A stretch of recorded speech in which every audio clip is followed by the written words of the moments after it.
kita ucapkan kehadirat Allah Subhanahu wa Ta'ala. Alhamdulillah, pada kesempatan hari ini kita dapat berkumpul. Selawat dan salam kepada Nabi Muhammad Sallallahu Alaihi Wasallam. Acara webinar Sumpah Pemuda Imunitas Persatuan di Tengah Pandemi COVID-19, Sabtu 30 Oktober 2021. Kita buka dengan membaca Bismillahirrahmanirrahim. Bismillahirrahmanirrahim. Acara selanjutnya sebagai penyejuk hati, penenang pikiran, marilah kita dengarkan lantunan ayat suci Al-Quran kepada Sudar Belino MPD. Disilahkan.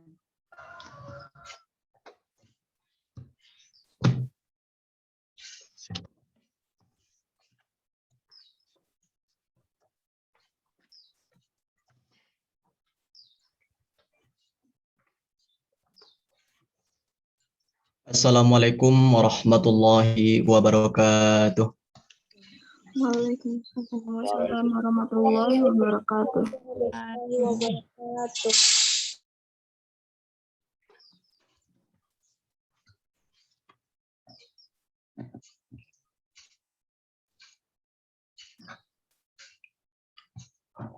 A'udzu billahi minasy syaithanir rajim.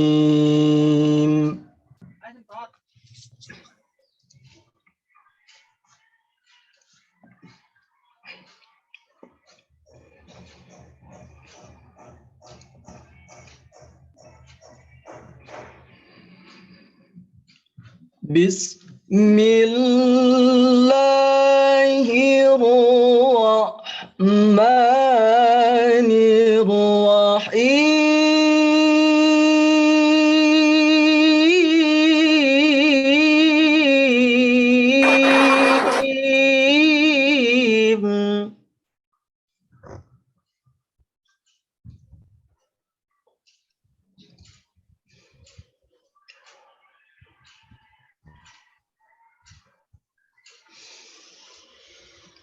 Innamal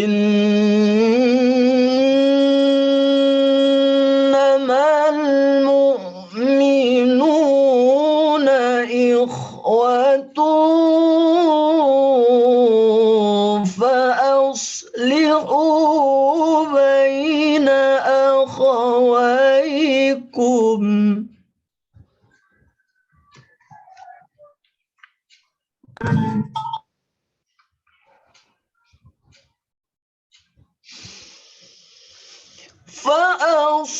فأصلحوا بين أخويكم واتقوا الله لعلكم ترحمون.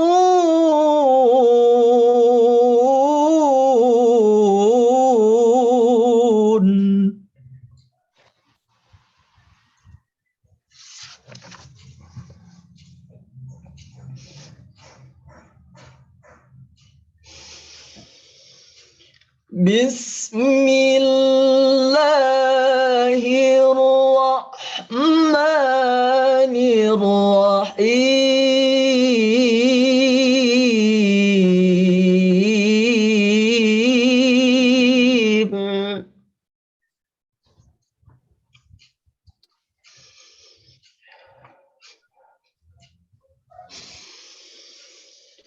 يا أيها الذين آمنوا اتقوا الله ولتنظر نفس ما قدمت لغد.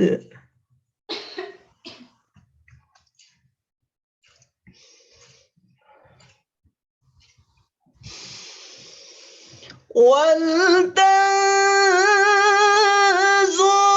نفس ما قدمت لغد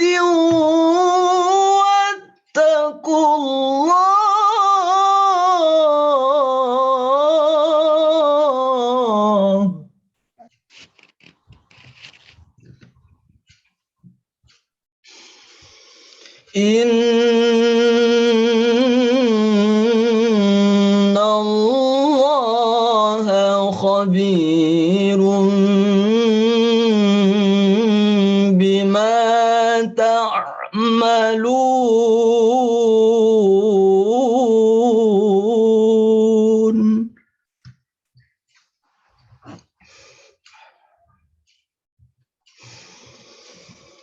ولا تكونوا كالذين نسوا الله فأنساهم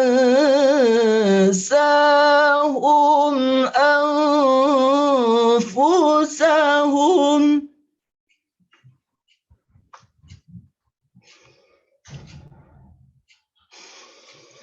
أولئك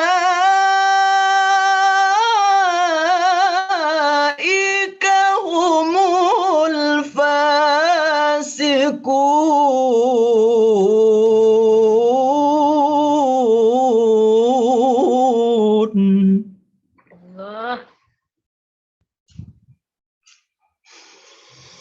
لا يستوي أصحاب النار وأصحاب الجنة.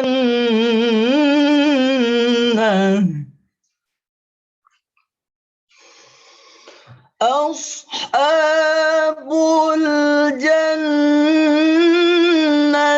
هم الفائزون.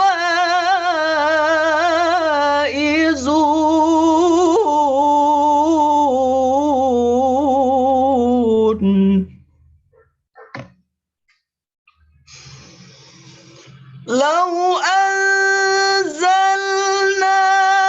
هذا القرآن على جبل لرأيته خاشعا متصدعا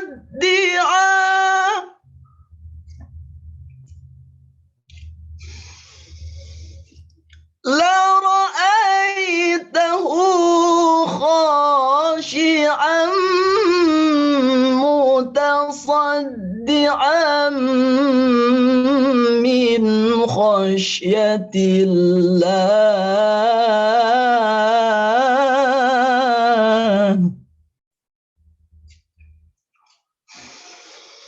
وتلك الأمثال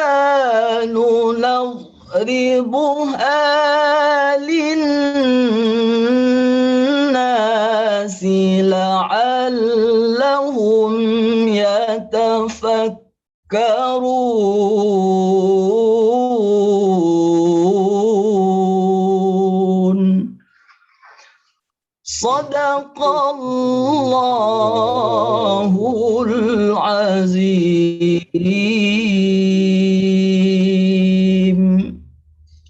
Assalamualaikum warahmatullahi wabarakatuh.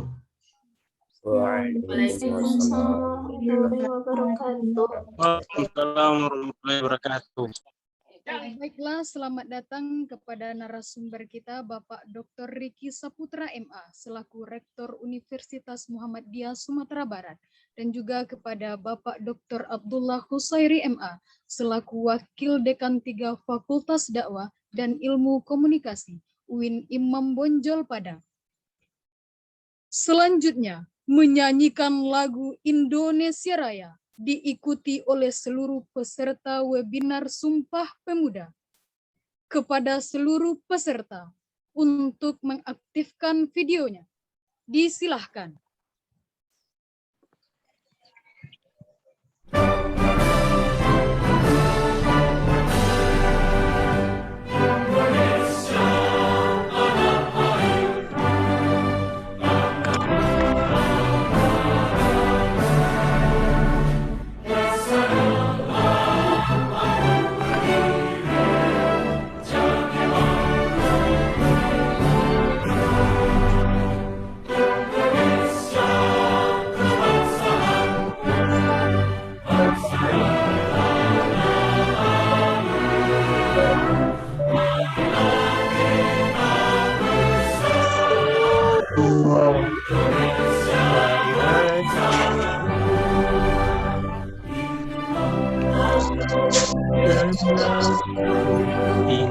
Kok gitu sih?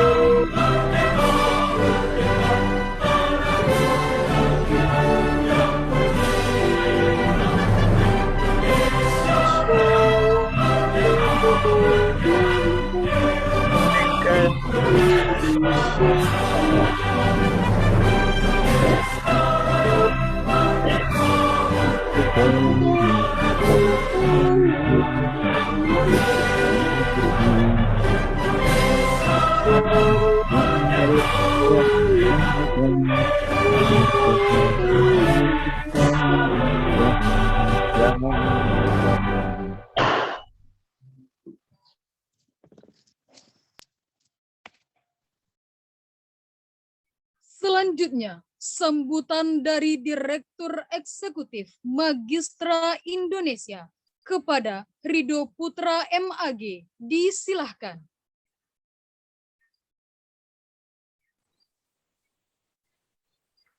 Assalamualaikum warahmatullahi wabarakatuh.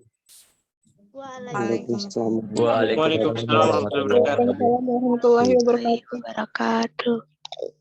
Alhamdulillahirabbil alamin wa bihi nasta'inu ala umuri dunya waddin wassalatu wassalamu ala asyrafil anbiya'i wal mursalin wa ala alihi wa sahbihi ajmain.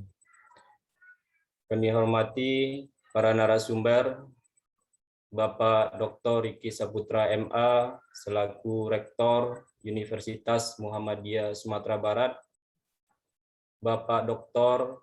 Abdullah Husairi MA selaku Wakil Dekan 3 Fakultas Dakwah dan Ilmu Komunikasi UIN Imam Bonjol Padang, Bapak Dr. Munkizul Umam MPhil selaku dosen Universitas Negeri Gorontalo.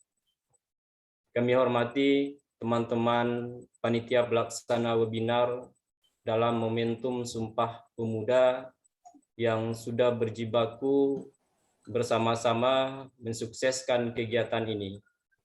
Dari laporan peserta yang masuk itu lumayan banyak, cukup antusias peserta pada kegiatan seminar ini. Ada satu WA group yang sudah full. Jadi kapasitas satu WA group itu hanya 257. Mau tidak mau panitia harus menambah satu grup lagi. Kemudian teristimewa untuk Bapak Ibu, teman-teman peserta webinar dimanapun berada. Syukur Alhamdulillah sampai saat ini kita masih diberi kesempatan oleh Allah untuk melaksanakan berbagai aktivitas kita, salah satunya menghadiri kegiatan webinar ini. Bapak Ibu, teman-teman sekalian, sebagaimana kita ketahui bersama, Sumpah Pemuda adalah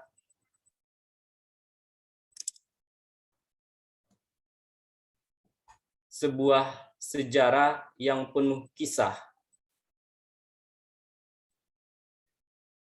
yang membuat para pemuda Indonesia bisa bersatu mewujudkan cita-cita bangsa ini. Jika kita lihat sekilas, ikrar yang dirumuskan sekaligus ditulis oleh Muhammad Yamin ini memang sangat pendek. Namun siapa sangka 3 bait yang pendek itu telah mampu memupuk semangat persatuan pemuda bangsa kita pada waktu itu, sehingga hasilnya kita rasakan hari ini. Lalu bagaimana dengan kita pemuda hari ini? Sudah 2 tahun kita berjibaku dengan wabah COVID-19. Berat rasanya kita beradaptasi yang sebelumnya sudah biasa berkumpul, berdiskusi, bertemu langsung, tetapi hari ini dibatasi. Nah, disinilah kita sebagai pemuda dituntut untuk aktif dalam literasi media. Bapak, Ibu, teman-teman peserta webinar yang kami hormati. Ikrar Sumpah Pemuda mengajak kita untuk bertumpah darah satu, berbangsa satu, dan menjunjung tinggi bahasa persatuan, yaitu bahasa Indonesia. Pada kesempatan kali ini, kami dari Magistra Indonesia mengangkat tema Sumpah Pemuda Imunitas Persatuan di tengah pandemi COVID-19. Dan pada kesempatan ini pula, kami sengaja meminta kepada para narasumber untuk menyuguhkan materi kepada kita bersama. Di antaranya ada Bapak Dr. Ricky Saputra. Beliau adalah merupakan rektor termuda waktu itu. Kemudian kita undang juga Bapak Abdullah Husairi yang sudah bergelimang pengalaman di dunia media, termasuk dunia akademik. Dan tentunya ada Bapak Dr. Umam jauh-jauh dari Gorontalo, khusus menyuguhkan materi buat kita yang ada di Sumatera Barat. Bapak, Ibu, teman-teman peserta webinar yang kami hormati. Terakhir, kami mengucapkan terima kasih sebanyak-banyaknya kepada panitia yang sudah berhasil mengangkat kegiatan ini dan kepada semua peserta yang telah ikut dari berbagai instansi. Ada yang dari UIN Imam Bonjol Padang, IAIN Bukit Tinggi, Universitas Negeri Gorontalo, dan masih banyak lagi dari instansi lain. Terakhir, peserta yang mendaftar kami cek nyaris 300 peserta. Ini adalah capaian yang luar biasa dilakukan oleh teman-teman panitia dalam kegiatan ini. Bapak, Ibu, teman-teman peserta webinar, kami ucapkan selamat datang, selamat menikmati materi yang akan disuguhkan oleh para narasumber kita. Sekian, Assalamualaikum warahmatullahi wabarakatuh. Waalaikumsalam warahmatullahi wabarakatuh. Assalamualaikum warahmatullahi wabarakatuh. Selanjutnya, acara inti yang akan dipandu oleh moderator kita kepada Atika Yulanda MAG. Disilahkan.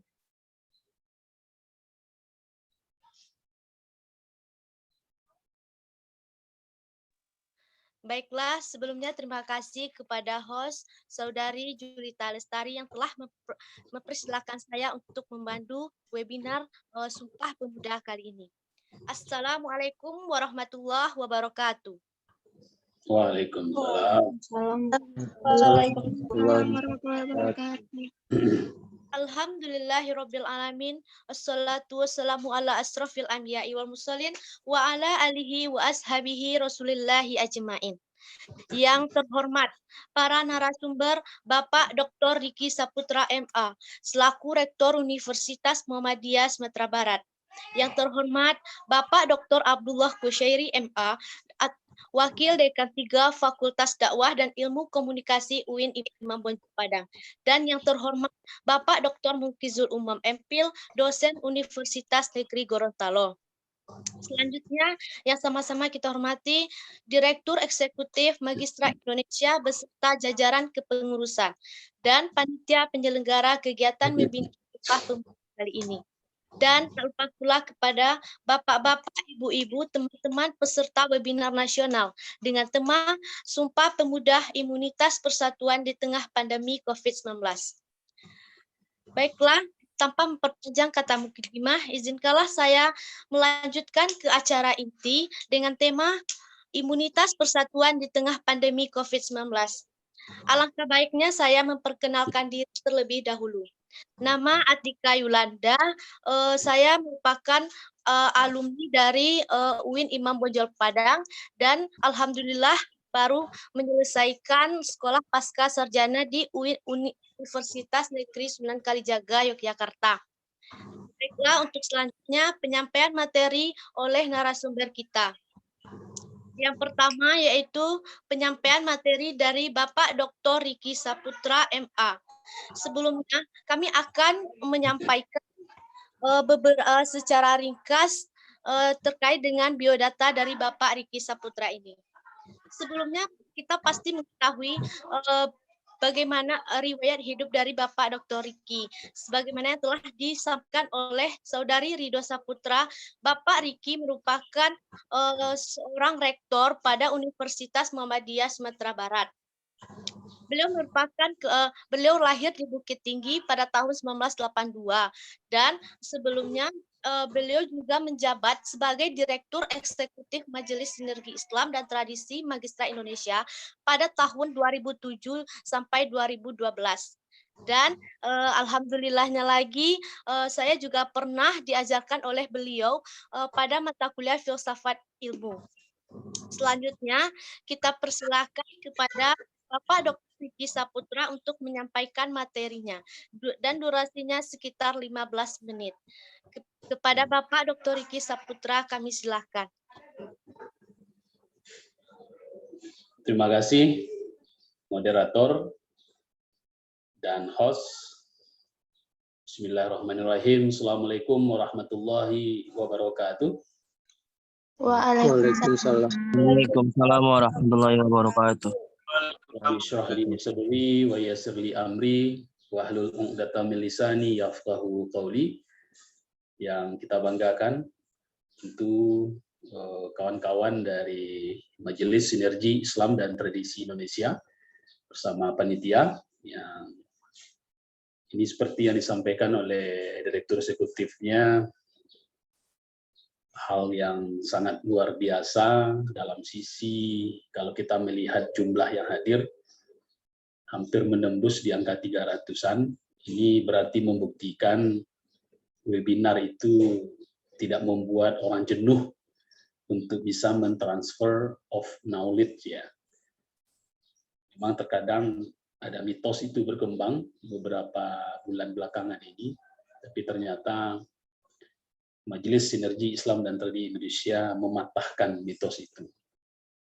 Kemudian yang kedua, Bapak narasumber, Bapak Dr. Abdullah Husairi dan Bapak Dr. Munkizul Umam.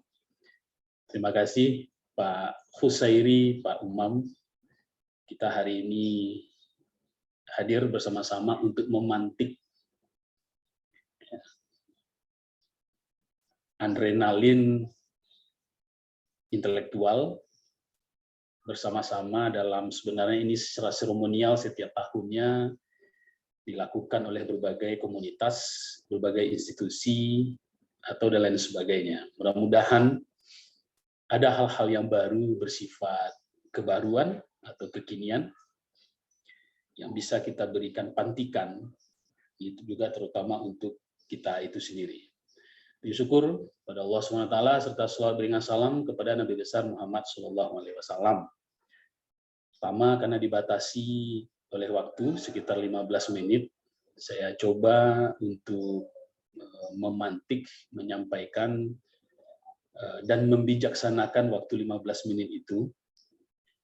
Ini adalah sebuah kegiatan yang seperti yang kita sampaikan di awal, bahwasanya setiap tahun selalu kita lakukan seremonialnya.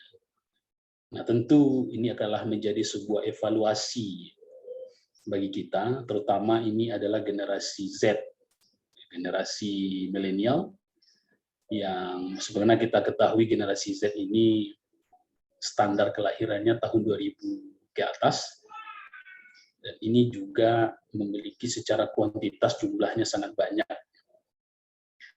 Apalagi kita dihadapi dengan kondisi peradaban baru, ya. dipaksa secara positif kondisi pandemi COVID-19, hadirlah peradaban baru yang menjadikan tatanan kehidupan masyarakat itu tidak hanya di Indonesia tetapi juga mendunia banyak mengalami perubahan-perubahan yang substantif. Kalau terkadang itu kita sebut secara interaksi sosial bermasalah sehingga kurang atau minimnya nilai-nilai humanisme, tetapi ternyata inilah peradaban baru yang sebenarnya kita tidak boleh berputus asa atau menyalahkan kondisi itu. Tetapi bagaimana secara wisdom untuk bisa mengkondisikan apapun model masanya dan konteksnya tanpa mengurangi substansi kita sebagai manusia yang berpikir dan beradab. Nah, dalam hal ini, Bapak Ibu yang saya hormati serta peserta webinar, ini sedikit normatif, ya Bapak Ibu.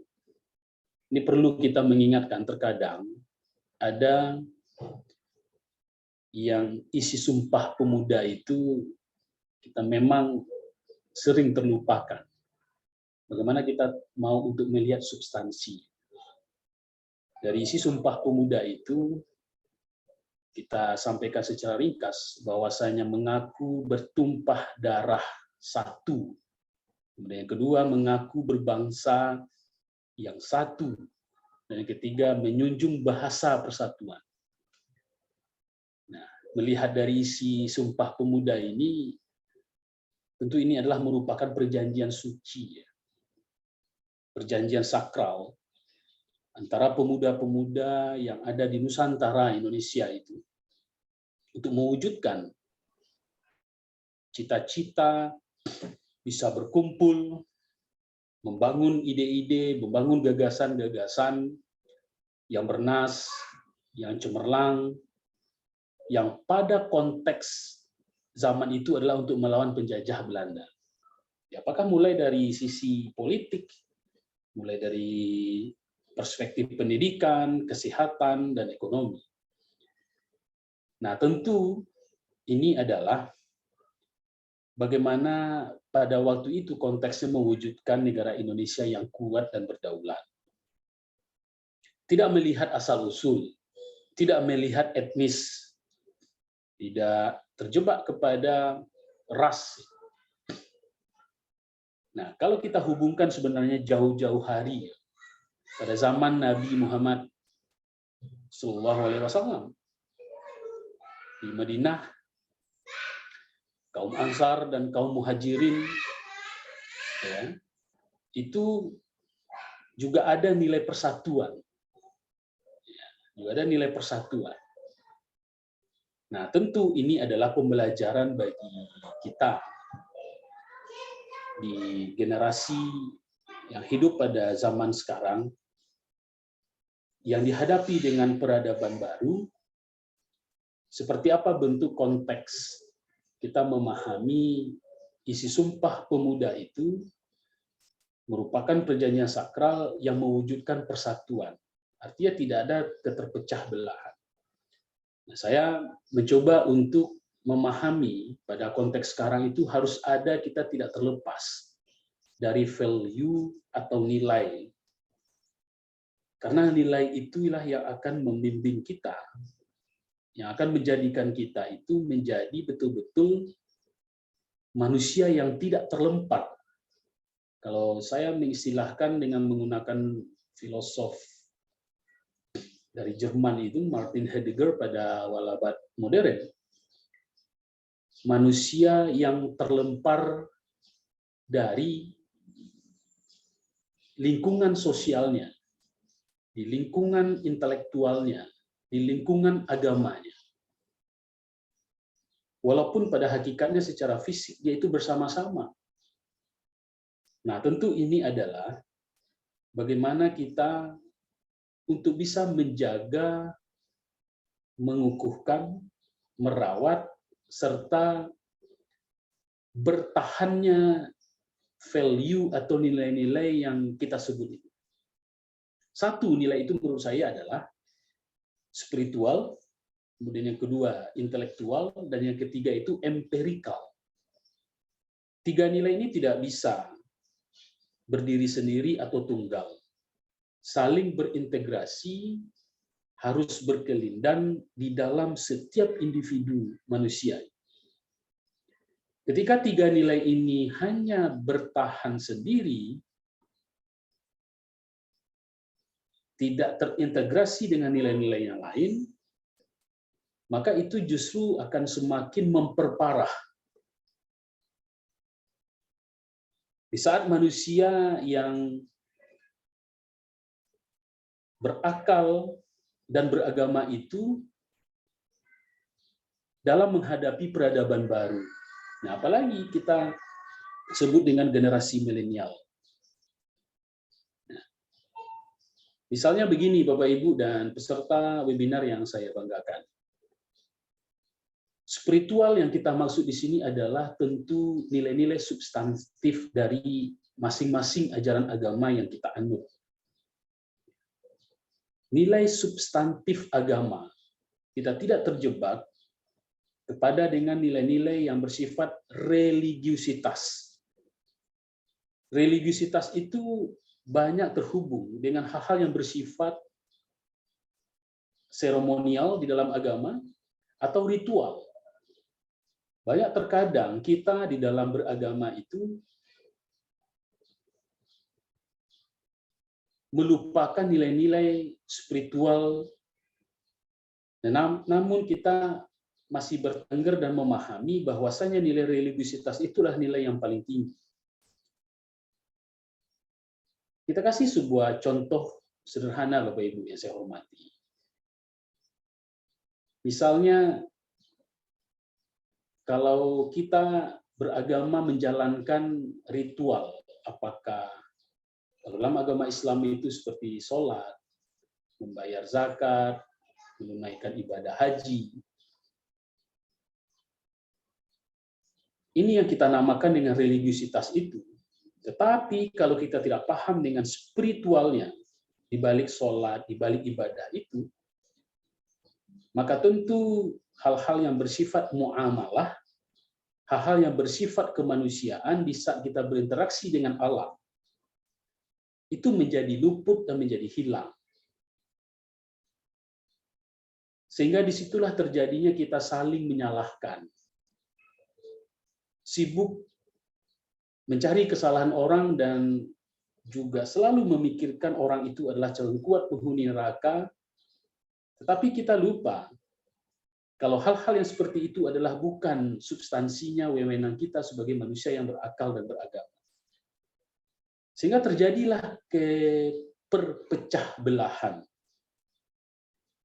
Dan tidak muncul yang persatuan itu. Karena kita selalu menanamkan rasa saling curiga, mencurigai, padahal apa yang kita lakukan itu adalah bukan hal-hal yang bersifat substansial. Nah, ini yang kita sebut itu, bahwasanya ketika spiritual memahami konteks agama itu secara substansial kita gagal atau minim, maka terjadilah keterpecah belahan.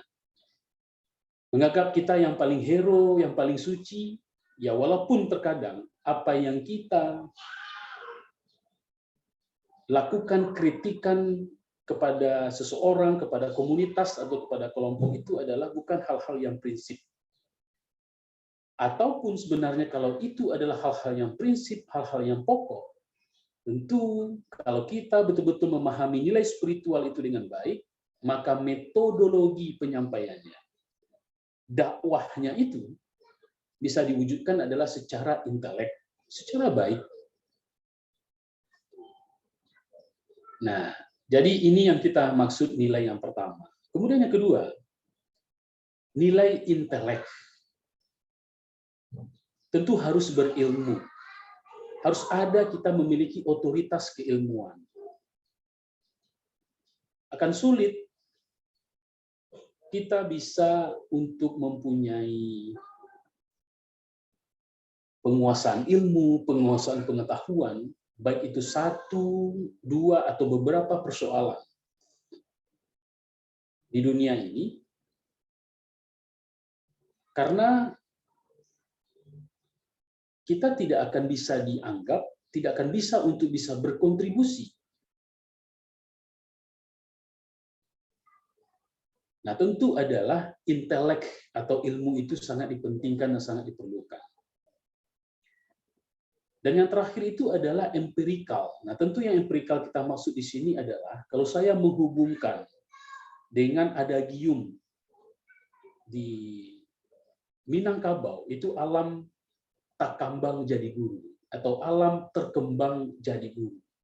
Kita harus banyak memiliki pengalaman kehidupan keseharian, sering berinteraksi, sering bersilaturahim, networking, jaringan-jaringan, dengan berbagai orang, dengan banyak hal, dengan siapapun dan dimanapun. Dan ini adalah menguatkan apa yang tidak didapatkan di nilai yang pertama dengan nilai yang kedua. Nah, inilah yang kita sebut 3 nilai itu harus terintegrasi, harus berkelindang di dalam setiap individu dalam merawat dan menjaga serta mengokohkan persatuan. Nah, inilah terutama di generasi milenial, kita di kalangan pemuda. Banyak terkadang kita sering menerima berita-berita hoax yang belum kita bisa lakukan cek dan recheck secara intelek. Apalagi di zaman konteks sekarang, semua informasi itu bisa per detik dan di ujung jari tersebar melalui media sosial, melalui handphone setiap orang. Dan padahal kita belum ada melakukan cek dan recheck. Dan kemudian berita-berita yang kita konsumsi itu secara mentah, tanpa ada filterisasi. Nah, ketika filterisasi itu tidak terbangun, itu tentu ada sebab akibatnya. Nah, salah satu penyebabnya itu adalah 3 nilai yang kita sebut tadi, spiritual, intelektual, dan empirikal itu miskin atau busung lapar di dalam diri kita. Ya. Apalagi kita beberapa tahun ini tidak begitu asing ya dengan melihat bagaimana pemberitaan-pemberitaan secara hoax.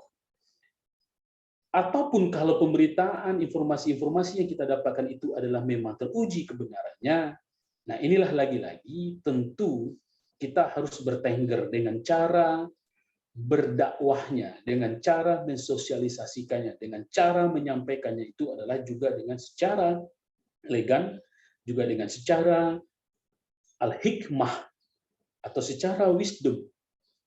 Nah, tentu wisdom atau hikmah itu yang kita maksud adalah ada kita memiliki ilmu di sana. Ada kita memiliki otoritas keilmuan di situ. Nah, jadi inilah yang terkadang nyaris pada konteks sekarang ini yang dimiliki oleh secara khusus generasi milenial ataupun secara umum oleh masyarakat. 3 nilai itu luput atau tersingkirkan atau termarginalkan di dalam pribadi kita.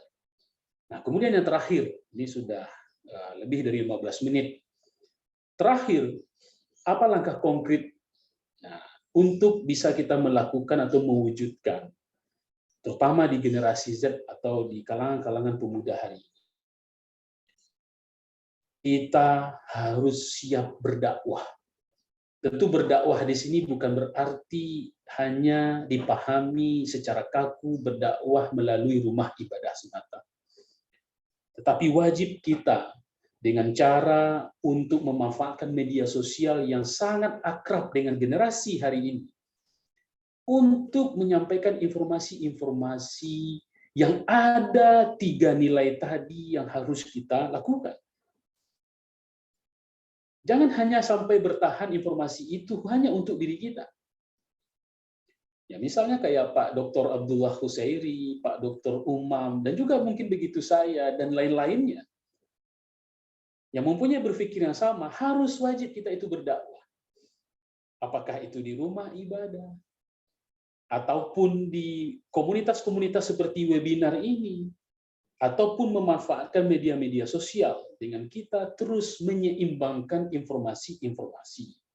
Memberikan pengetahuan-pengetahuan, memberikan ilmu kepada masyarakat, ya paling tidak kalau kita tidak bisa menginginkan bahwasanya informasi yang mengandung 3 nilai itu diterima secara baik, paling tidak itu adalah terbaca dan menjadi sebuah bahan renungan atau bahan kontemplatif bagi si reader atau si pembaca itu sendiri.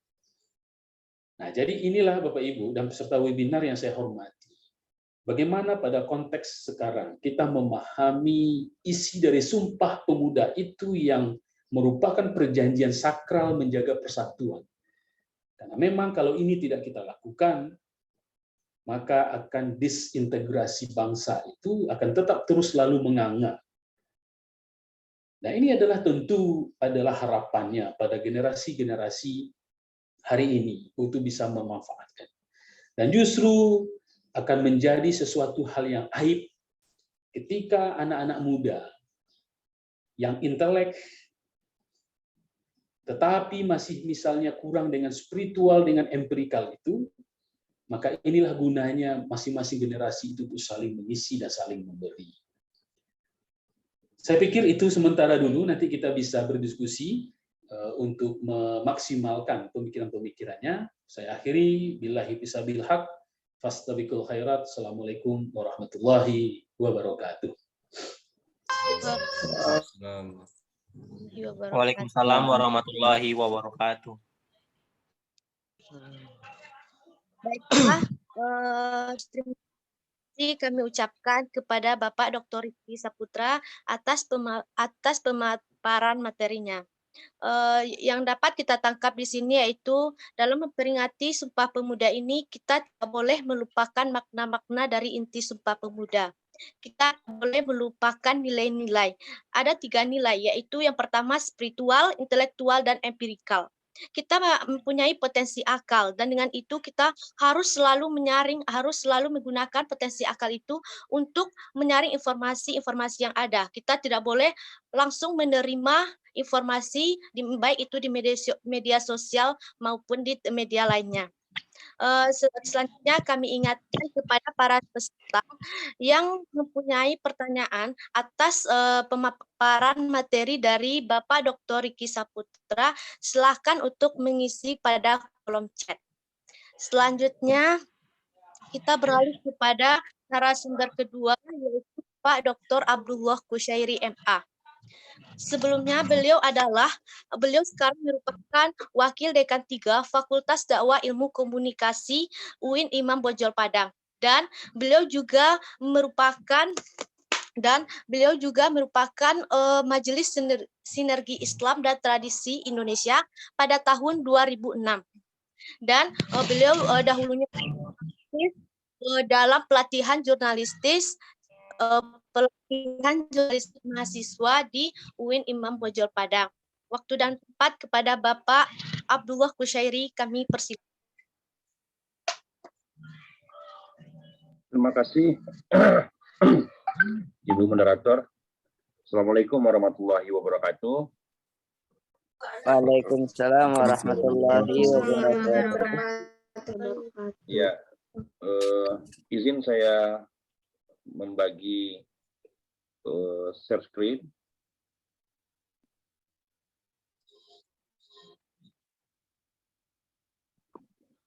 Oke, baik. Alhamdulillahirrahmanirrahim. Assalatu wassalamu ala asrofil anbiya wal mursalin wa ala alihi washabihi ajma'in. Amma ba'd. Yang terhormat dua narasumber, saya berada di tengah. Yang terhormat Direktur Magistra dan yang berbahagia peserta di angka 200 lebih, sangat besar audien kita pada hari ini. Kepada saya diminta untuk menyampaikan beberapa hal. Ya, kemarin saya mencoba membuatnya secara tergesa-gesa di antara kesibukan, menata kembali nasionalisme dalam kegaduhan infodemi. Saya mendapatkan infodemi ini, diksi infodemi ini dari pelatihan Google, training untuk cek fakta. Infodemi adalah untuk menguraikan, menjelaskan tentang informasi tentang pandemi yang memang akhir-akhir ini menjadi bagian dari hoax yang beredar di tengah kita dan mengancam imunitas persatuan dan persatuan. Baik, Bapak Ibu semua, dunia sekarang mengalami disrupsi. Medium informasi hari ini mengalami disrupsi, kekacauan yang luar biasa. Teori-teori komunikasi massa sudah runtuh. Peta jalan mengubah peta jalan masa depan pemuda. Saya sedikit agak bersastra ya menyampaikannya. Sejarah tiba-tiba menikung tanpa aba-aba. Tiba-tiba perubahan begitu cepat menerabas ruang dan waktu. Hampir tak terkendali karena kerja algoritma dan mesin-mesin pencatat secara online telah mengenal lebih jauh pemuda daripada mereka sendiri. Algoritma mengenal pemuda Indonesia melebihi pemuda itu sendiri. Juga pandemi membuat jalan sejarah kian terasa licin. Masa depan seperti lorong gelap. Pada satu tulisan, Yuval Noah Harari menulis, saya khawatir orang-orang bereaksi terhadap krisis ini bukan dengan solidaritas global, melainkan dengan kebencian. Selain menyalahkan negara lain, menyalahkan etnis dan agama minoritas. Di situ ada nasionalisme yang terancam, teman-teman semua. Persoalan pemuda kita pada hari ini menundukkan kepala menghadap gawai di tangan. Waktu tersita lebih lama di situ. Hampir tidak peduli lagi dengan keadaan di sekelilingnya. Begitu banyak meme soal ini sebagai bentuk ironi dari kehadiran teknologi informasi. Meme yang paling menarik itu saya cari tidak dapat lagi. Ketika serombongan anak sedang memain PUBG, sedang perang-perang PUBG, atau mungkin juga Mobile Legend, ada seseorang, nak, saya berikan generasi ini di negeri ini untuk generasimu. Tunggu dulu Pak, sedang asik perang ini. Itu meme yang bagi saya sangat terkesan. Bapak-bapak, ibu-ibu, sebenarnya hal ini sudah diprediksi futurolog. Ini buku yang basi saya kira, tetapi untuk milenial saya nggak tahu sudah ketemu apa belum. The Revive ini saya kira perlu dibaca lagi, diulang-ulang, walaupun di tengah literasi media yang sangat payah kita sekarang. Alvin Toffler membaginya masa manusia hidup ini agraria, industri, dan komunikasi. Sejak tahun 1970 sampai tahun 2000 itu komunikasi. Sekarang kita berada di 2021. Komunikasinya berkembang menjadi teknologi informasi yang terlalu cepat. Sebelum kesiapan mental spiritual dan intelijensia yang seperti dikatakan Dr. Ricky tadi, pada generasi muda disiapkan secara sempurna. Pasca kemerdekaan, Indonesia terus bergerak mencari jalan pembangunan dengan corak politik yang terus mengalami perubahan. Dan Indonesia hari ini belum selesai. Gelombang komunikasi yang punya Bang Alvin Toffler tadi saya uraikan. Ada teknologi baru, adanya industri yang dinamis, gawai ini adalah industrinya, gadget ini. Kegiatan produksi didominasi oleh komputer, penerbangan canggih, petrokimia canggih, komunikasi canggih, sistem teknik, kecerdasan buatan atau AI atau intelijensia artifisial, polimer kimia, dan diversifikasi dan terbarukan, sumber energi serta ilmu ruang angkasa. Ada industri ruang, melahirkan industri ruang angkasa. Yang terbaru adalah ada pariwisata luar angkasa yang dilakukan oleh Virgin. Kemudian industri genetik itu ditandai dengan orang-orang bisa difotokopi dan tersandung etik. Bisa saja kita tidak pakai mati, tentu jumlah manusia tidak pernah berkurang atau terus bertambah, sehingga merusak sunatullah, merusak iklim, merusak jumlah manusia di dunia yang terus bertambah jika industri genetik ini dihadapkan di fotokopi untuk manusia dengan cloningnya. Banyak film tentang ini.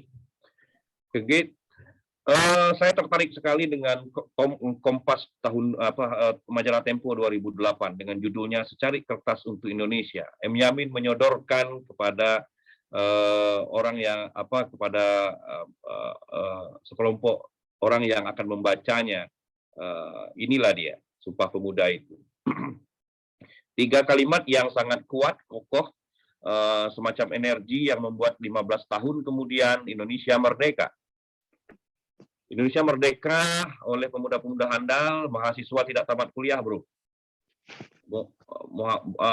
Bung Hatta tidak tamat kuliah, tapi intelektualitasnya teruji mendirikan sebuah negara.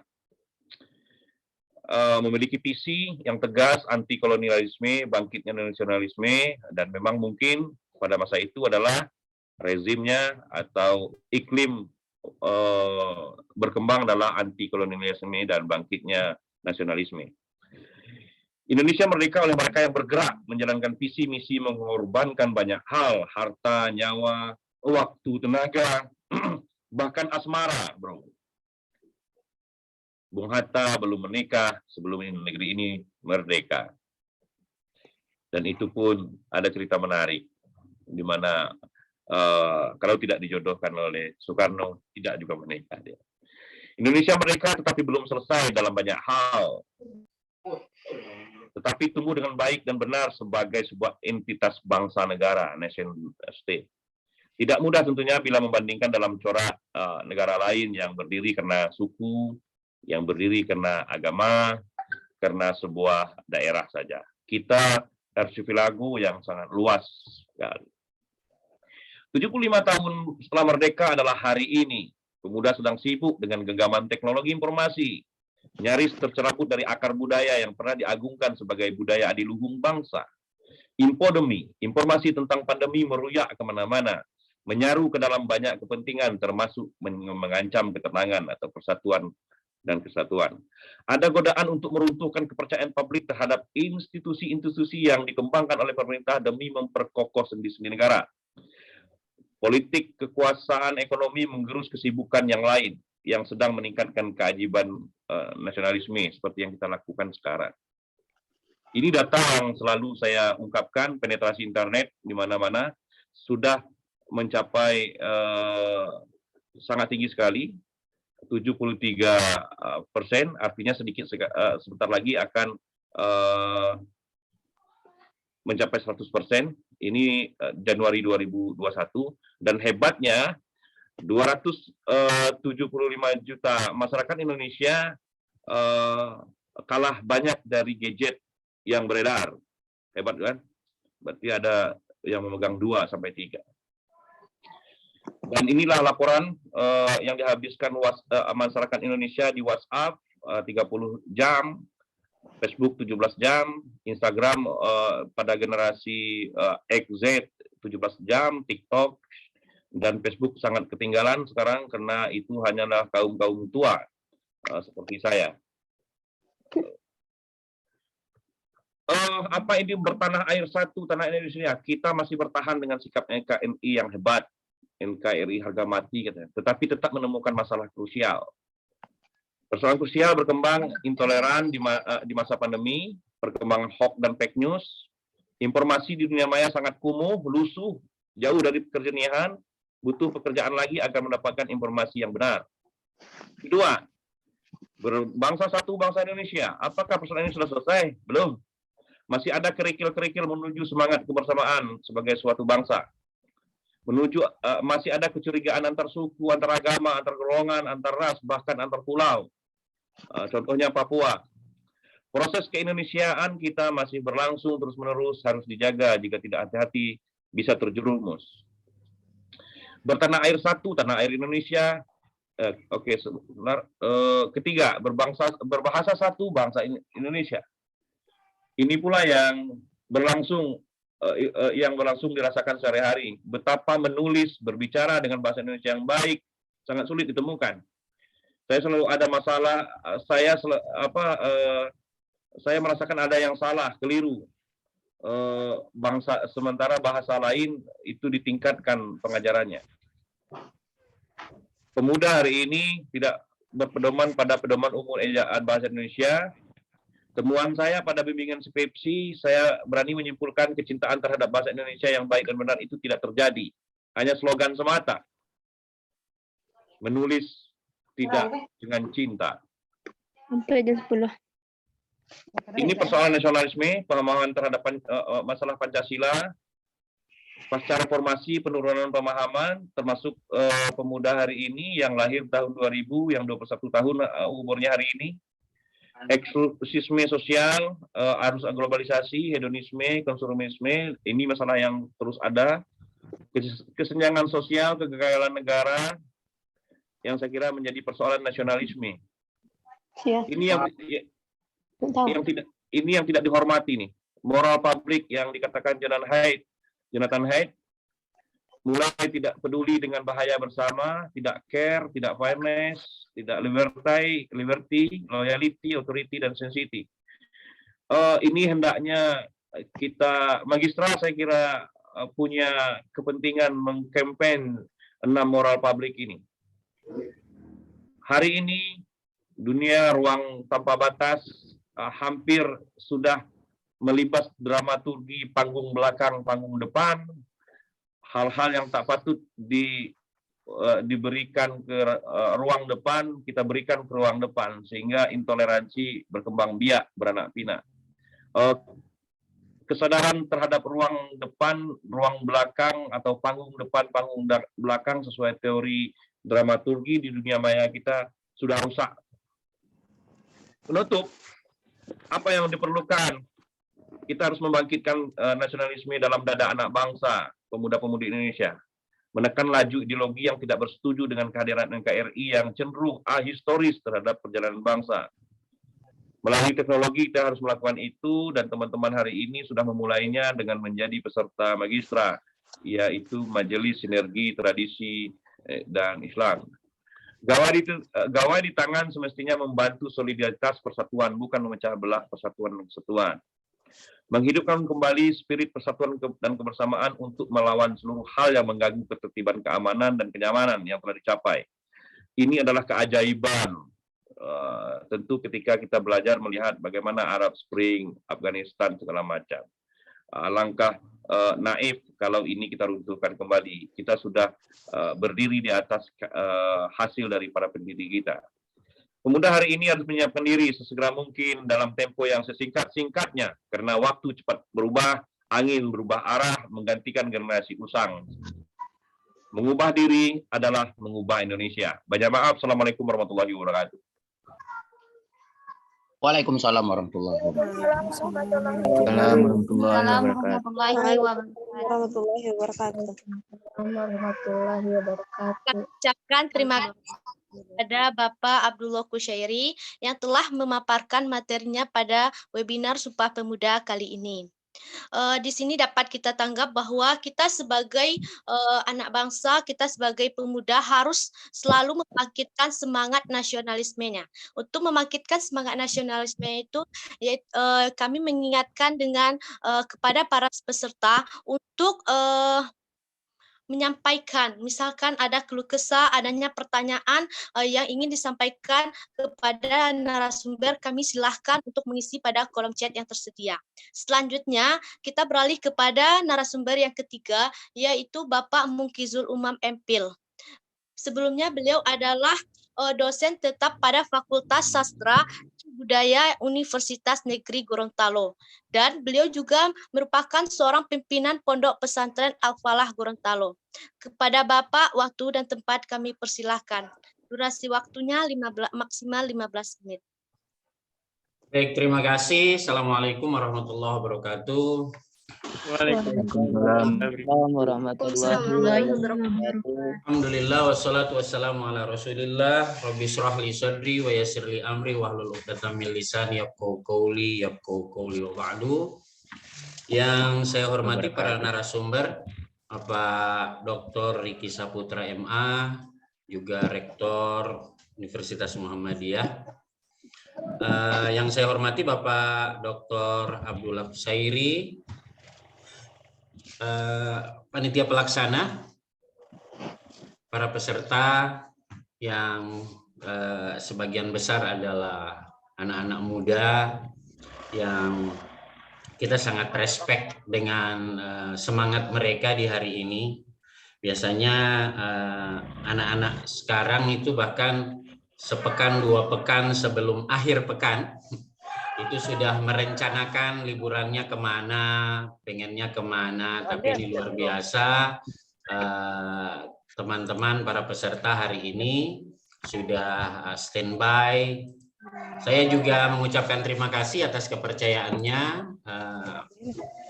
mengundang saya di kegiatan ini, di acara ini. Saya merasa sangat terhormat bersanding dengan para narasumber yang luar biasa. Saya kira dua narasumber tadi sudah banyak bicara tentang bagaimana sih kerisauan atau kegalauan yang sedang kita jalani. Ini kegalauannya sebenarnya berjamaah ya. Jadi kita ini galau berjamaah sejak adanya pandemi, kemudian dengan dengan merosotnya karakter kebangsaan yang semestinya kita punya banyak kebaikan-kebaikan, banyak hal-hal yang kita miliki secara lokalitas gitu ya, kemudian dipersatukan dengan Sumpah Pemuda ini. Nah, hadirin sekalian, kita setiap tahun kita di Indonesia ini tentu kita punya banyak ritual ya, banyak peringatan-peringatan di Indonesia ini. Mulai dari awal tahun sampai akhir tahun itu setiap tahun itu kita banyak jajaran peringatan-peringatannya gitu ya. Bahkan orang kalau mau tahun baru itu sudah mulai mencari. Di akhir tahun 2021 itu orang sudah mulai mencari kalender 2022 itu untuk mencari kapan sih liburan. Padahal libur-libur itu adalah peringatan-peringatan ya. Ya sehingganya mohon maaf kalau saya mengatakan bahwa peringatan-peringatan kita ini hanya menjadi ritual formal gitu ya, tanpa makna. Jadi hanya menjadi sesuatu yang terus dilakukan setiap tahun, terus diperingati tanpa melahirkan semangat atau motivasi baru dalam peringatan-peringatan itu. Sebut saja peringatan-peringatan, bahkan kegiatan-kegiatan peringatan keagamaan, hari-hari besar keagamaan sekalipun, itu hanya menjadi sebuah ritual formal, maaf kalau kita memperhatikannya. Nah, tentu kita berharap bahwa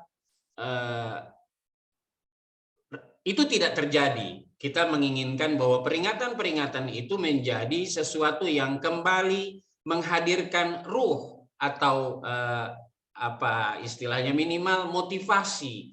Nah, Sumpah Pemuda itu selalu diidentikan dengan gambaran tentang seorang pemuda yang ideal gitu ya. Saya share screen ya. Sebenarnya ini sangat-sangat sederhana apa yang bisa saya sampaikan ini.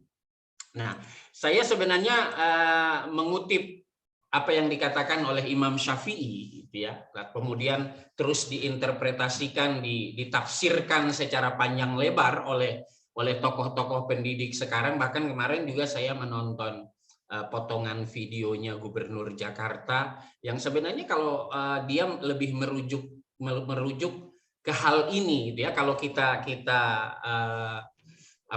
ambil intisarinya, ada dua syarat eksisnya seorang pemuda itu, kata Imam Syafi'i. Hayatul fata wallahi bil ilmi wat tuqa, kata Imam Syafi'i itu. Jadi seorang pemuda itu eksistensinya itu, kehadirannya itu hanya diukur dengan dua, yaitu bil ilmi wat tuqa. Jadi dia mengisi kepala dan juga mengisi hati. Jadi tidak perlu hal besar. Nah, mengisi hati yang pertama ini sebenarnya, mengisi hati itu kalau Imam Syafi'i kan menyebutnya at-tuqa ya, takwa. Karakteristik moral yang dibangun, karakter moral yang dibangun. Kalau Gubernur Jakarta menyebutnya bahwa karakter itu ada dua, ada yang namanya karakter moral, ada yang namanya karakter kinerja. Ya. Jadi yang dibangun bukan hanya semangatnya, tetapi juga moralitasnya. Jadi tentu orang yang rajin dan jujur, kita membutuhkan orang yang rajin dan jujur. Bukan cuma sekedar orang yang rajin, tapi kemudian tidak jujur atau culas. Nah, ini diisikan di hati. Kita berada di masa pandemi. Saya tertarik dengan apa yang disebutkan oleh Pak Dr. Abdullah Husairi tadi, bahwa ketika kita melihat pandemi ini dengan hati, maka yang akan tumbuh itu adalah semangat untuk membantu. Bukan untuk saling menyalahkan, bukan saling membenci, melempar kesalahan kepada orang.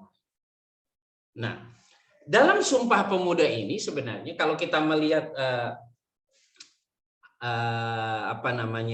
redaksi Sumpah Pemuda itu, ini sebenarnya dia menyangkut dua hal ini. Betapa pemuda-pemuda di zaman itu dengan cerdasnya menyusun redaksi ini, bukan hanya sebuah redaksi, tetapi dia juga memiliki makna yang dalam seperti yang dijelaskan oleh Pak Dr. Riki tadi.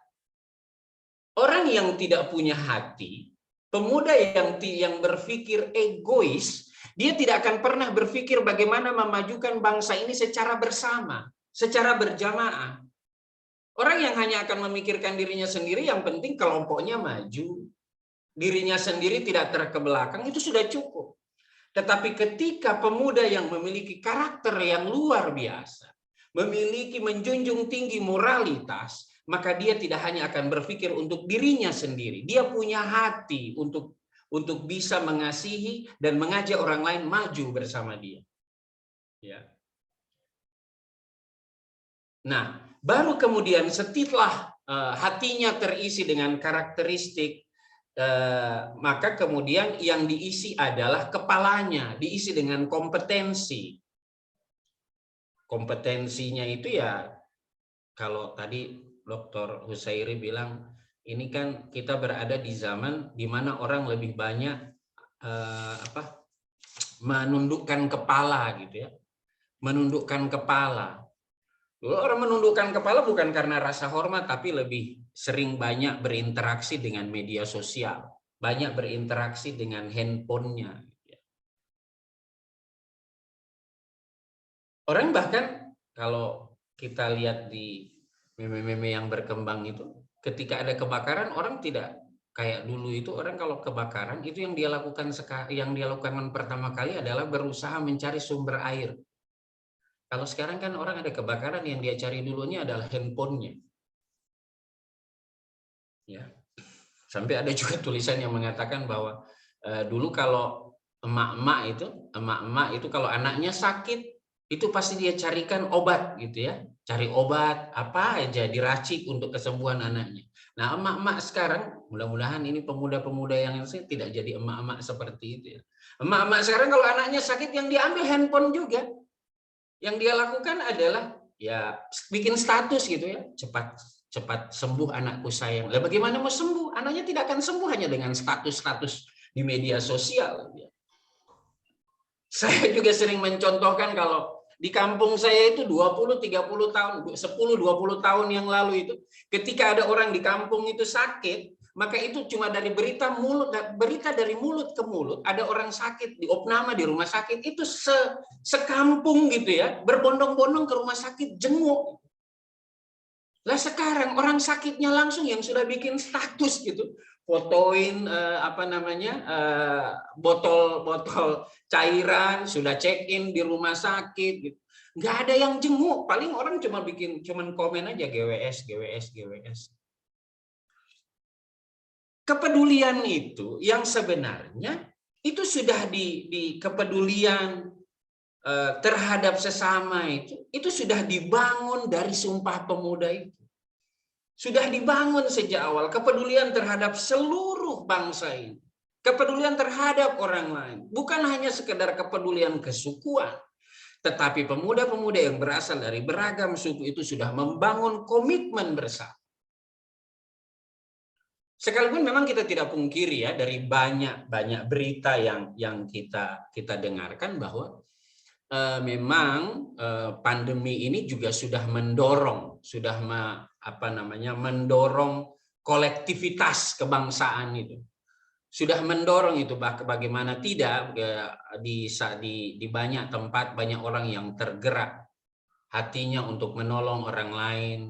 Karena persoalan pandemi ini bukan hanya persoalan penyakitnya, tapi juga sudah menjadi persoalan ekonomi dan lain sebagainya. Nah, kita berada di satu masa para pemuda juga dituntut untuk membangun kreativitas. Kreativitas itu hadir dari mana? Dari isi kepalanya, dari kompetensi, kreativitas, kritis. Itu dibangun dari kompetensi itu, komunikatif, kritis. Maaf, kadang-kadang saya tadi melihat ada pertanyaan dari salah satu kepada Dr. Ricky tentang kritisnya mahasiswa itu dengan demo kemudian anarkis. Kritis itu bukan berarti kita hanya sekedar menyampaikan pemahaman yang berbeda atau pandangan yang berbeda, tidak. Tetapi juga kritis itu harus diisi dengan harus diawali dengan memahami persoalan secara utuh, kemudian harus memiliki keseimbangan dalam berpikir, dia menguasai persoalan, memiliki data, dan yang paling penting itu juga memberikan solusi. Bukan kemudian teriak-teriak di jalanan dengan atas nama kritis gitu ya. Memberikan kritik, tapi juga harus memberikan solusi. Memiliki data, bukan hanya karena kata orang. Harus ada data yang jelas. Sebagai muslim tentu kita diajari oleh Rasulullah itu kan, karihallahu lakum qila wa qala. Rasulullah tidak suka hanya informasi data yang hanya katanya. Harus datanya jelas. Untuk membangun sikap kritis itu tadi. Nah, untuk kritis itu juga harus berpikir seimbang. Ini kalau harus berpikir situasional. Tidak boleh kemudian kita memaksakan tanpa berpikir situasi yang ada sekarang ini seperti apa sih. Kalau sekedar orang bicara, memberikan pandangan, mengkritisi pekerjaan orang lain, mengata-ngatai usaha orang lain, semua orang bisa. Tetapi tidak semua orang, pemuda yang hebat itu yang bisa datang dengan solusi juga. Tidak hanya sekedar mengkritisi. Nah, kompetensi yang juga harus dimiliki itu ya, al-ilmu wattuqa tadi itu, al-ilmu itu bagian dari kompetensi itu adalah kompetensi kolaboratif, kemampuan bisa bekerja sama dengan orang lain. Sumpah Pemuda itu sudah memberikan gambaran yang luar biasa. Teman-teman juga tentu harus bisa memberikan, harus bisa menjadi orang yang memberikan solusi, memberikan jalan untuk bersatu, tidak kemudian datang dengan narasi-narasi provokatif, tidak kemudian menghadirkan hal-hal yang hanya akan memicu perpecahan, itu ya. Bukan hanya kemudian mengungkapkan kalimat-kalimat yang bahkan bisa menyakiti pihak-pihak tertentu atau mendiskreditkan golongan tertentu. Saya kira semua teman-teman adalah orang-orang hebat. Adik-adik saya ini yang hadir di tempat ini adalah orang-orang hebat.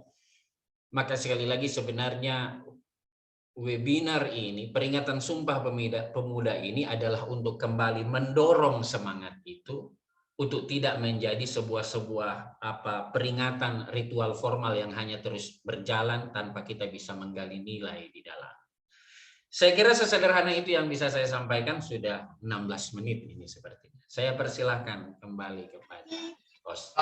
Terima kasih. Nasrun minallah wa fatun qarib wa basyiril mu'minin. Wassalamualaikum warahmatullahi wabarakatuh. Waalaikumsalam warahmatullahi wabarakatuh.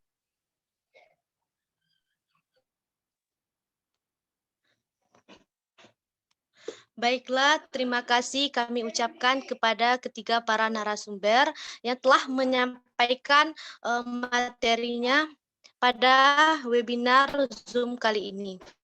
Selanjutnya, kami persilakan kepada para peserta yang ingin menanyakan beberapa pertanyaan secara langsung kepada para narasumber. Kepada para peserta disilahkan. Mungkin saya. Assalamualaikum. Ya, waalaikumsalam. Dan kepada para mohonkan untuk mengaktifkan. Mungkin saya Mbak Moderator. Ya. Oke, baik. Terima kasih. Bismillah. Assalamualaikum warahmatullahi wabarakatuh. Waalaikumsalam. Waalaikumsalam warahmatullahi wabarakatuh. Ya, nama saya Andri Ardiansa. Saya dari UIN Syarif Hidayatullah Jakarta. Mungkin langsung saja ke inti dari pertanyaan. Saya menyimak dengan baik dari penjelasan Pak Dr. Abdullah Khusairi, dan beliau itu salah satu yang dinobatkan oleh Prof. Andi Faisal sebagai pakar informasi ya, dan beliau banyak sekali mengisi di berbagai media khususnya TV dan elektronik lainnya.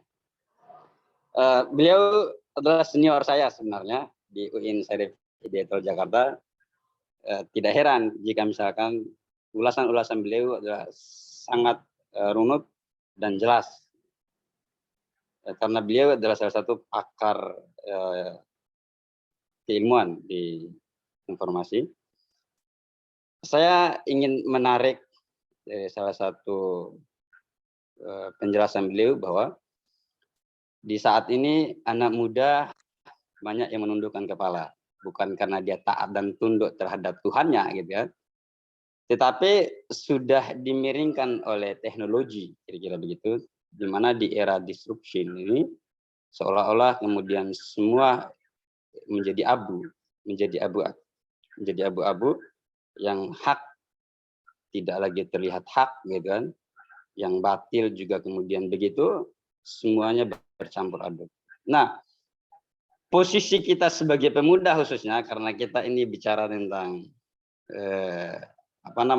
pemuda, tadi unik ketika misalkan di slide ke-15 gitu kan, Pak Dr. Khusairi mencoba untuk kemudian mengulas tentang naskah Sumpah Pemuda. Di slide ke-16 kita dikagetkan bahwa anak muda ini seolah-olah kemudian banyak yang lupa tentang dirinya, kira-kira begitu. Nah, untuk saat ini kira-kira Pak Dr. Khusairi untuk mengarahkan pemuda yang dimana mungkin ada banyak pemuda yang lupa tentang dirinya secara eksistensi gitu.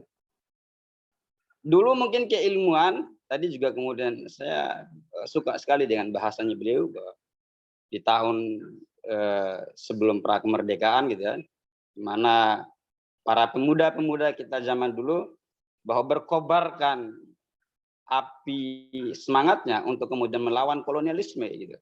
Keilmuan-keilmuan di zaman itu bertumbuh subur. Nah, di era sekarang, di era yang katanya bahwa era modern, di mana lautan ilmu pengetahuan itu kemudian kita hidup di dalamnya gitu. Kita tidur di kasur saja, kita melihat banyak ilmu pengetahuan melalui gadget kita, melalui internet dan lain sebagainya. Tetapi kenapa kok masih jauh dari kata ilmu pengetahuan, dari jauh dari kata kecerdasan gitu, jauh dari kata pintar dan lain sebagainya. Malah kita kemudian tunduk dan berlebur di dalam kebodohan. Nah, tadi juga kemudian di pemateri ketiga mengatakan bahwa sudah hilang kesadaran sosial kita gitu. Yang dulunya bahwa orang sakit kita jenguk secara berbondong-bondong secara sosial gitu. Tapi sekarang orangnya saja, orang yang sakit ini kemudian mengabarkan melalui sosial media, nggak ada yang datang gitu.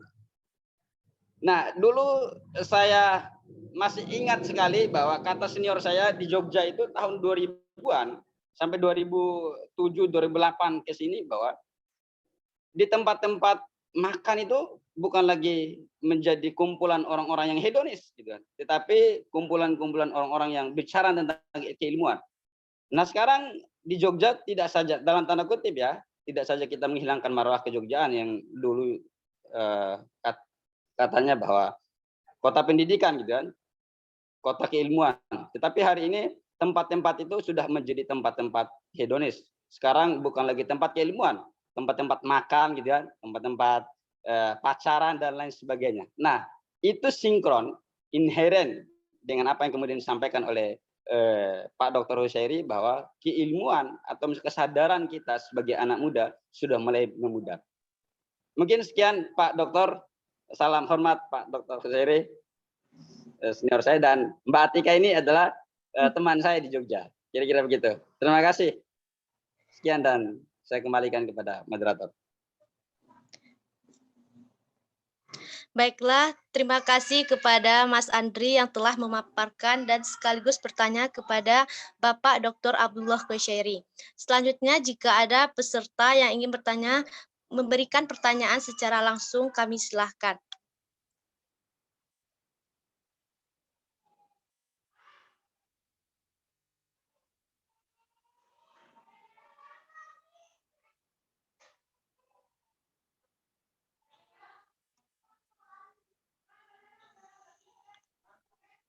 Baca saja Bu, baca aja. Baiklah, selanjutnya kami akan membacakan beberapa pertanyaan yang ditujukan kepada para narasumber. Yang pertama dari Nadia Gustria Hanafi, IAIN Bukit Tinggi, ditujukan kepada Bapak Abdullah Husairi. Yang mana pertanyaannya, bagaimana mempertahankan nilai-nilai Sumpah Pemuda dengan pemuda yang saat ini masih mementingkan seperti game, sosmed, dan banyaknya berita hoaks.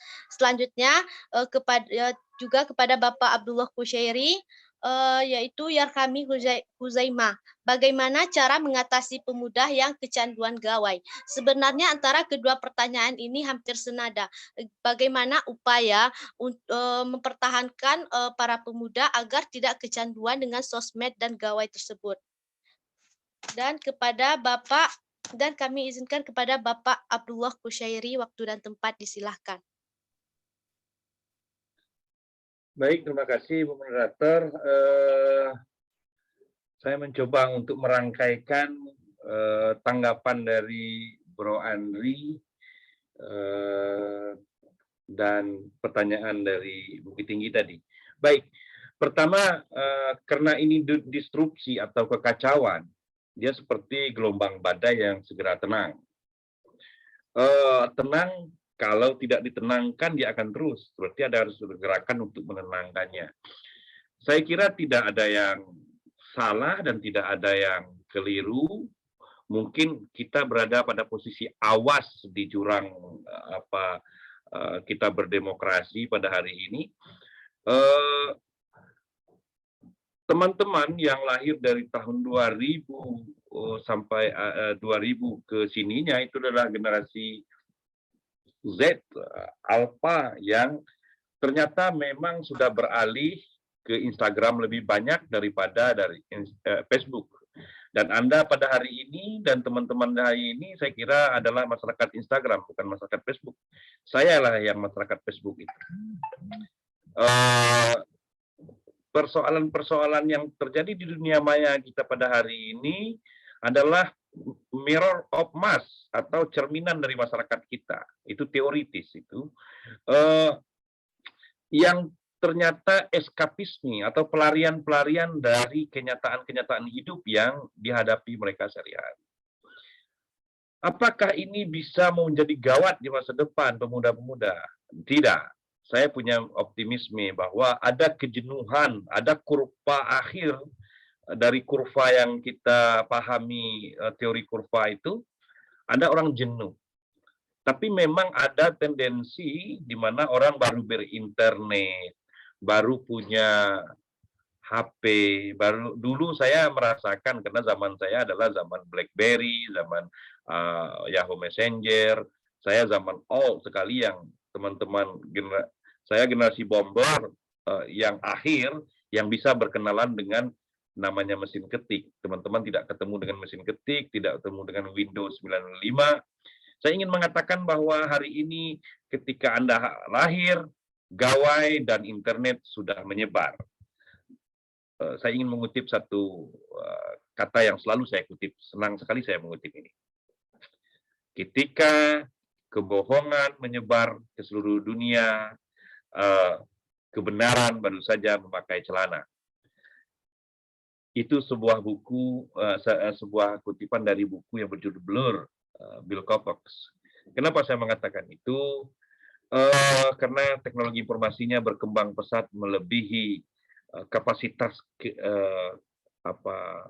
intelijensia masyarakatnya. Bagaimana caranya Pak agar itu tidak terjadi? Bagaimana itu bisa dilewati? Tenang, seiring waktu, dan harus kita menyadari teknologi punya batas. Yang ada di tangan Anda adalah punya usia paling kuat 4 tahun. Paling kuat. Yang murah meriah itu paling kuat 4 tahun. Kalaupun yang mahal, yang seperti S berapa gitu, maaf menyebut merek, itu pun masih tahan dia, tetapi orang pemiliknya sudah muak memakainya. Dia ingin upgrade. Ya. Itu ada sistem ekonomi yang beredar di situ. Oke. Lalu apakah pemuda-pemuda hari ini kita punya harapan? Saya justru punya optimisme loncatan. Jadi ketika ada kekacauan, ada ada dampak loncatan. Loncatan itu kalau kita baca itu sudah luar biasa juga. Pemuda-pemuda kita memainkan algoritma dan bekerja untuk menyenangkan diri atau untuk mendapatkan keuntungan benefit yang luar biasa dari keadaan hari ini. Ada juga. Tapi kan kita risau terhadap mereka yang hanya menjadi konsumen dan menjadi tumpukan sampah dalam kepala mereka, informasi-informasi, lalu menyebarkan pula informasi yang sampah-sampah itu. Tamah kumulah jagat dunia maya. Seiring waktu, orang akan tidak lagi menarik baginya memainkan game. Ada masanya game baru tiba. Saya termasuk yang di awal-awal zaman poker juga mengalami kecanduan. Tapi saya bisa meninggalkannya. Lalu sekarang ada untuk yang lebih profesional, masuk ke Olimpiade, masuk ke PON untuk game-game tertentu. Artinya ada hal-hal positif yang masih punya harapan. Tetapi yang kita tekankan itu adalah kesenjangan-kesenjangan itu agar ada titik temunya bahwa kecerdasan smartphone di tangannya sedikit disamakan dengan kecerdasan narasi atau logika yang ada dimilikinya. Seiring waktu biasanya ada. Pada zaman dulu saya masih merasakan bagaimana seorang mahasiswi memoto kepala korban yang tergeletak di rel kereta api dengan darah setelah ditabrak. Seperti diceritakan oleh teman narasumber betapa berubah ini sudah tidak terelakkan. Saya tidak mengatakan salah dengan narasi salah keadaan ini. Saya ingin mengatakan kita sedang berubah menuju sesuatu yang lebih baik. Tetapi kita selalu ingin seperti menarasikannya ingin kepada masa lalu. Tidak mungkin. Tidak mungkin kepada mesin ketik lagi. Tidak mungkin kita kepada masa lalu yang sangat jadul manual itu. Sekarang adalah I love speed of speed ya. Kecepatan adalah segalanya. Lalu ruang waktu dilibas, kemudian data yang otoritatif sudah di tangan orang-orang yang berkuasa terhadap informasi. Siapa yang menguasai informasi itu yang menguasai dunia. Benar itu, Bang Alvin Toprer itu.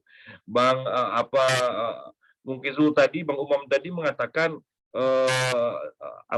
wisdom dari Al-Ghazali itu benar itu. Saya hanya bisa kembali, hello teman-teman, ayo kembali lagi, pertama literasi, kedua mengaji, isi badan diri dengan mengubah Indonesia itu adalah mengubah diri Anda. Ya, ayatnya tentu sangat terkenal, innallaha la yughayyiru ma biqaumin hatta yughayyiru bi anfusihim. teman-teman semua ingin jadi apa hari ini ditanamkan, mungkin 4 tahun lagi akan terasa panennya. Tidak mungkin kita tidak memiliki cita-cita. 15 tahun dari 1928 ke 45 adalah orang-orang yang bergerak menggilai dunia pergerakan, membebaskan masyarakat Indonesia dari kolonialisme, karena melihat kenyataan orang-orang disiksa, uang diambil, SDA diambil. Itu kesadaran kritis yang menggerakkan mereka. Persoalannya hari ini bagaimana teman-teman kritis itu terjadi, tiada lain adalah memiliki ilmu pengetahuan. Tidak ada alasan yang lain. Pendidikanlah yang mengubah perubahan sosial itu hanya dengan pendidikan. Dengan uang juga tidak. Saya kira itu pikiran saya. Jangan takut bagi mereka teman-teman yang main gadget hari ini. Saya yakin memang akan ada masa jenuh, akan ada masa di mana dia meninggalkan gawai itu dengan kesadaran sosial. Cuma yang perlu digerakkan adalah nasionalisme di media sosial dengan cara yang lebih kreatif, dengan tontonan, dan kreativitas teman-teman pemuda membuat konten kreatif tentang nasionalisme, menjaga merawat harmonisasi Indonesia ini kepada yang lain. Karena kalau saya yang membuatnya, kalau Pak Umam yang membuatnya, kalau Prof. Ricky yang membuatnya, itu yang terjadi itu tidak sampai. Karena khawatibun nasi qadri uqulihim. Makanya yang datang hari ini 260, terakhir bertahan tadi 280-an adalah agen-agen dari orang yang mencintai Indonesia itu beralaskan ideologi nasionalisme yang baik dan benar. Kita melihat beberapa teman pemuda yang tercerabut karena hoax dan karena kepentingan partai politik, karena banyak hal lah, kita punya harapan dan punya merasa perlu ada effort lebih, kita membuat strategi komunikasi melalui media massa agar mereka media sosial agar mereka itu bisa keluar dari kamar kecil mereka bernama asabiah itu, atau bernama partai, bernama golongan, bernama agama itu, dan melihat sesuatu dari lubang kunci. Hello guys, 261 orang di sini tentu saja tidak melihat sesuatu dari lubang kunci, tapi mengambil kunci dan membuka pintu itu dan melihat dunia itu begitu indahnya dengan perbedaan. Demikian Ibu Moderator, banyak maaf. Assalamualaikum warahmatullahi wabarakatuh. Assalamualaikum warahmatullahi wabarakatuh. Terima kasih kami ucapkan kepada Bapak Abdullah Kusyairi. Selanjutnya pertanyaan dari Saudari Sedita Amelia Putri. Pertanyaannya, bagaimana cara yang dilakukan untuk menerapkan nilai intelektual terhadap masyarakat yang kurangnya ilmu terhadap perubahan zaman sekarang? Dan juga kepada pertanyaan dari Saudari Devi Yanti Barutu. Pertanyaannya, bagaimana tindakan mahasiswa atau pemuda milenial untuk mencapai tujuan dari Sumpah Pemuda itu sendiri? Kepada Bapak Mukhizul Umam, kami persilahkan.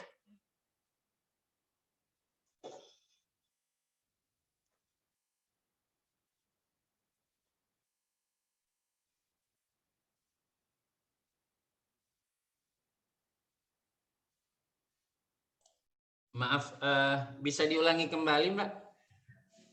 Iya, Pak. Pertama, pertanyaan dari Saudari Sedita Amelia Putri, Pak. Pertanyaannya, bagaimana cara yang dilakukan untuk menerapkan nilai intelektual terhadap masyarakat yang kurangnya ilmu terhadap perubahan zaman sekarang? Baik, terima kasih. Saya kira kita semua sepakat bahwa menanamkan moralitas atau intelektual, mungkin itu yang kedua ya. Yang pertama itu adalah moralitas. Yang bisa kita lakukan pertama kali adalah dengan apa yang dikatakan oleh Pak Husairi tadi, dengan merubah diri kita. Kita memberikan contoh, kita memberikan keteladanan. Keteladanan itu diberikan tidak nanti kita menunggu kita merasa lebih tua, kita merasa lebih sepuh, baru kemudian kita memberikan keteladanan. Justru keteladanan yang diberikan oleh orang-orang muda seperti Anda, itu akan lebih sangat-sangat dihargai, lebih dihargai daripada keteladanan yang diberikan oleh orang-orang, maaf, yang sudah lebih sepuh. Betapa tidak, tentu akan lebih membanggakan ketika sebuah prestasi diraih oleh orang muda ketimbang prestasi yang sudah diraih oleh orang yang sudah lebih berumur. Nah, untuk membangun itu tentu tidak semudah membalikkan telapak tangan. Sekali lagi, merubahnya adalah merubah diri sendiri. Memulainya adalah memulai dari diri sendiri. Kita tidak akan pernah dengan mudah merubah orang lain. Yang paling sulit itu adalah merubah diri kita sendiri. Mengingatkan diri sendiri itu lebih berat daripada kita mengingatkan kepada orang lain tentang sebuah kebaikan. Tapi sekali lagi, keteladanan yang kita berikan, itulah yang akan menjadi sebuah modal besar untuk kita bisa memberikan kebaikan, berbagi kebaikan dengan orang lain. Kebaikan yang kita lakukan itu memang kadang-kadang kesannya itu adalah untuk kebahagiaan orang lain. Tetapi kalau kita bisa mencobanya, gitu ya, ketika kita memberi sesuatu kepada orang yang tidak punya misalnya, memang kita sedang memberikan kebahagiaan kepada dia, tapi sebenarnya kebahagiaan yang lebih besar itu adalah dirasakan oleh si pemberi. Kebahagiaan lebih besar dari si pemberi pada hatinya daripada ketimbang orang yang menerima, sekalipun yang menerima itu juga merasakan kebahagiaan. Nah, kembali ke pertanyaan tadi bahwa bagaimana untuk merubah intelektualitasnya kepada orang-orang yang tidak memiliki keinginan untuk itu. Ya tentu pertama kita dengan memberikan keteladanan. Kita buktikan kepada mereka bahwa keinginan kita atau usaha kita untuk mencintai literasi misalnya, itu memberikan manfaat besar. Keinginan kita untuk memperkuat kemampuan intelektual kita, itu memberikan manfaat bagi kita dan bagi orang lain. Orang lain itu akan percaya ketika memberikan manfaat pada orang lain. Kalau kita pinternya hanya untuk diri kita sendiri, ya tidak ada gunanya pinter. Para tokoh Sumpah Pemuda itu adalah orang-orang pinter yang kemudian kepintarannya itu dia lakukan, dia aktualisasikan dengan menyatukan negeri ini untuk berpikir lebih luas tentang memajukan bangsa ini secara keseluruhan, tidak mengedepankan primordialisme, tetapi berpikir untuk kemajuan bersama. Seperti tadi, memberikan manfaat pada orang lain. Saya kira demikian. Terima kasih.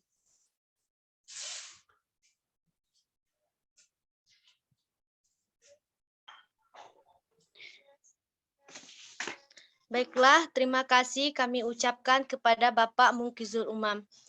Sekian pertanyaan dari para peserta.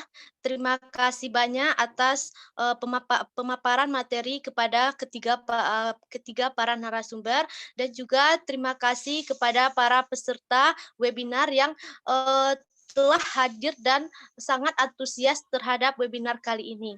Saya selaku moderator mengucapkan terima kasih dan mohon maaf atas segala kesalahan. Assalamualaikum warahmatullahi wabarakatuh. Saya kembalikan kepada host.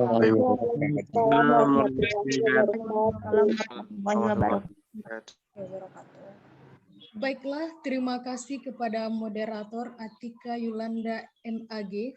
Acara selanjutnya dilanjutkan dengan foto bersama. Kepada seluruh peserta untuk menghidupkan videonya. Disilahkan.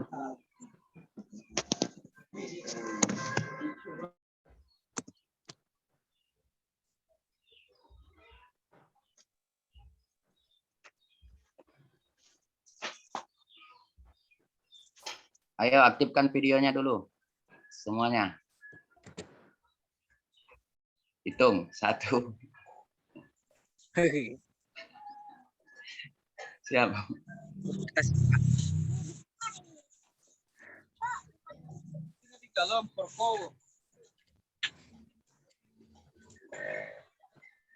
Ayo MC. Oke, baik. Terima kasih kepada seluruh peserta webinar Sumpah Pemuda.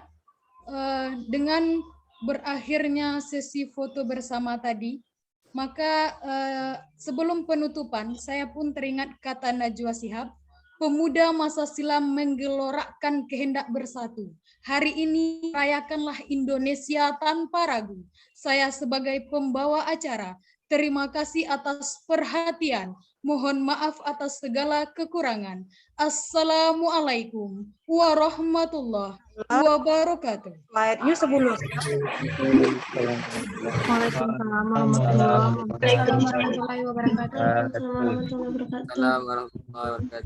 Terima kasih Magistra. Saya izin pamit live. Pak. Terima kasih Pak. Terima kasih. Terima kasih Pak. Terima kasih Pak. Terima kasih Pak. Makasih Pak. Makasih ilmunya Pak. Sangat bermanfaat sekali Pak.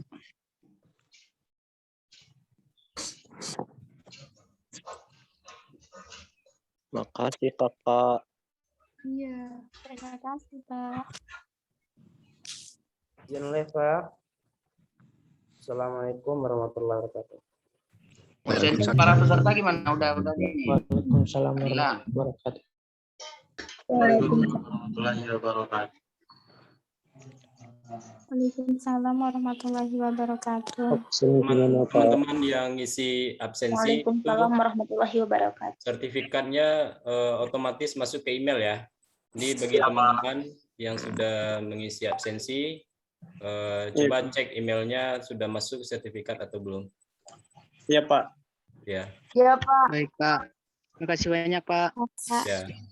Teman-teman, terima kasih banyak atas partisipasinya. Boleh kita live? Boleh pulang atau keluar main. Makasih Pak. Ya. Jamnya Pak Direktur.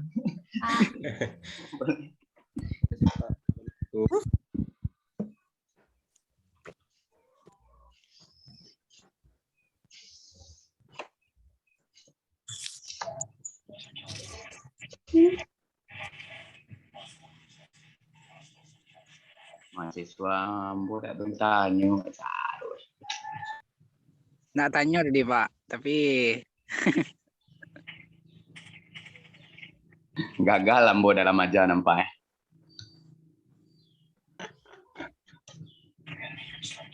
Mahasiswa Bang Rido yang banyak bertanya. Gagal lah dalam aja. Kurang kok. Ya enggak apa-apa lah, tunggu Sumpah Pemuda sekali lagi. Kalau enggak Sumpah Tua.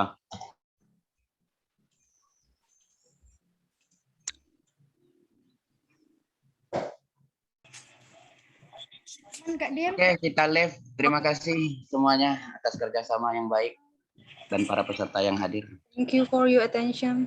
Oke, hands-on session, and let's link Zoom. Assalamualaikum warahmatullahi wabarakatuh. Waalaikumsalam warahmatullahi wabarakatuh.